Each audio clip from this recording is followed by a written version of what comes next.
एक बार भगवान नारायण अपने वैकुंठ लोक में सोए हुए थे। स्वप्न में वे क्या देखते हैं कि करोड़ों चंद्रमाओं की कांति वाले, त्रिशूल डमरूधारी, स्वर्णाभरण भूषित, सुरेंद्र वंदित, अनिमादि सिद्धि सेवित त्रिलोचन भगवान शिव प्रेम और आनंदातिरेक से उन्मत्त होकर उनके सामने नृत्य कर रहे हैं। उन्हें देखकर भगवान विष्णु हर्ष गदगद हो सहसा शैया पर उठकर बैठा गए और कुछ देर तक ध्यानस्थ बैठे रहे। उन्हें इस प्रकार बैठे देखकर श्रीलक्ष्मी जी उनसे पूछने लगी कि भगवान, आपके इस प्रकार उठ बैठने का क्या कारण है। भगवान ने कुछ देर तक उनके इस प्रश्न का कोई उत्तर नहीं दिया और आनंद में निमग्न हुए चुपचाप बैठे रहे। अंत में कुछ स्वस्थ होने पर वे गदगद कंठ से इस प्रकार बोले, हे देवी, मैंने अभी स्वप्न में भगवान श्री महेश्वर का दर्शन किया है। उनकी छवि ऐसी अपूर्व आनंदमय एवं मनोहर थी कि देखते ही बनती थी। मालूम होता है शंकर ने मुझे स्मरण किया है। अहोभाग्य, चलो कैलाश में चलकर हम लोग महादेव के दर्शन करें। ये कहकर दोनों कैलाश की ओर चल दिए। मुश्किल से आधी दूर गए होंगे कि देखते हैं भगवान शंकर स्वयं गिरिजा के साथ उनकी ओर चले आ रहे हैं। अब भगवान के आनंद का क्या ठिकाना। मानो घर बैठे निधि मिल गई। पास आते ही दोनों परस्पर बड़े प्रेम से मिले। मानो प्रेम और आनंद का समुद्र उमड़ पड़ा। एक दूसरे को देखकर दोनों के नेत्रों से आनंदाश्रु बहने लगे और शरीर पुलकायमान हो गया। दोनों ही एक दूसरे से लिपटे हुए कुछ देर मुकवत खड़े रहे। प्रश्नोत्तर होने पर मालूम हुआ कि शंकर जी को भी रात्रि में इसी प्रकार का स्वप्न हुआ कि मानो विष्णु भगवान को वे उसी रूप में देख रहे हैं जिस रूप में वे अब उनके सामने खड़े थे।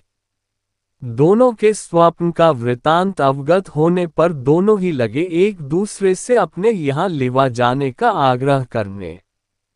नारायण कहते वैकुंठ चलो और शंभु कहते कैलाश की ओर प्रस्थान कीजिए। दोनों के आग्रह में इतना अलौकिक प्रेम था कि निर्णय करना कठिन हो गया कि कहाँ चला जाए। इतने में ही क्या देखते हैं कि वीणा बजाते हरिगुण गाते नारद जी कहीं से आ निकले। बस फिर क्या था, लगे दोनों ही उनसे निर्णय कराने की कहाँ चला जाए।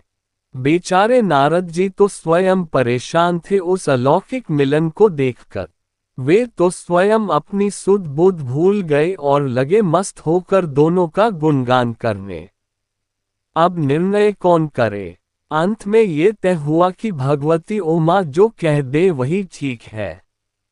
भगवती उमा पहले तो कुछ देर चुप रहीं। अंत में वे दोनों को लक्ष्य करके बोली, हे नाथ, हे नारायण, आप लोगों के निश्चल अनन्य एवं अलौकिक प्रेम को देखकर तो यही समझ में आता है कि आपके निवास स्थान अलग अलग नहीं हैं। जो कैलाश है वही वैकुंठ है और जो वैकुंठ है वही कैलाश है, केवल नाम में ही भेद है। यही नहीं, मुझे तो ऐसा प्रतीत होता है कि आपकी आत्मा भी एक ही है, केवल शरीर देखने में दो हैं। और मुझे तो अब ये स्पष्ट दिखने लगा है कि आपकी भार्याएं भी एक ही हैं, दो नहीं। जो मैं हूँ वही श्रीलक्ष्मी है और जो श्रीलक्ष्मी है वही मैं हूँ। केवल इतना ही नहीं, मेरी तो अब ये दृढ़ धारणा हो गई है कि आप लोगों में से एक के प्रति जो द्वेष करता है वह मानो दूसरे के प्रति ही करता है। एक की जो पूजा करता है वह स्वाभाविक ही दूसरे की भी करता है और जो एक को अपूज्य मानता है वह दूसरे की भी पूजा नहीं करता। मैं तो यह समझती हूँ कि आप दोनों में जो भेद मानता है उसका चिरकाल तक घोर पतन होता है। मैं देखती कि आप मुझे इस प्रसंग में अपना मध्यस्थ बनाकर मानो मेरी प्रवंचना कर रहे हैं, मुझे चक्कर में डाल रहे हैं, मुझे भुला रहे हैं। अब मेरी यह प्रार्थना है कि आप लोग दोनों ही अपने अपने लोक को पधारिए। श्री विष्णु यह समझे कि हम शिवरूप से वैकुंठ जा रहे हैं और महेश्वर यह माने कि हम विष्णु रूप से कैलाश गमन कर रहे हैं। इस उत्तर को सुनकर दोनों परम प्रसन्न हुए और भगवती उमा की प्रशंसा करते हुए दोनों प्रणामालिंगन के अनंतर हर्षित हो अपने अपने लोक को चले गए। लौटकर जब श्री विष्णु वैकुंठ पहुंचे तो श्री लक्ष्मी जी उनसे पूछने लगी कि प्रभु, सबसे अधिक प्रिय आपको कौन है? इस पर भगवान बोले, प्रिय, मेरे प्रियतम केवल श्री शंकर हैं। देहधारियों को अपने देह की भांति वे मुझे अकारण ही प्रिय हैं। एक बार मैं और शंकर दोनों ही पृथ्वी पर घूमने निकले। मैं अपने प्रियतम की खोज में इस आशय से निकला कि मेरी ही तरह जो अपने प्रियतम की खोज में देश देशांतर में भटक रहा होगा, वही मुझे अकारण प्रिय होगा। थोड़ी देर के बाद मेरी श्री शंकर जी से भेंट जो गई। ज्यों ही हम लोगों की चार आंखें हुई कि हम लोग पूर्व जन्मार्जित विज्ञा की भांति एक दूसरे के प्रति आकृष्ट हो गए। वास्तव में मैं ही जनार्दन हूँ और मैं ही महादेव हूँ।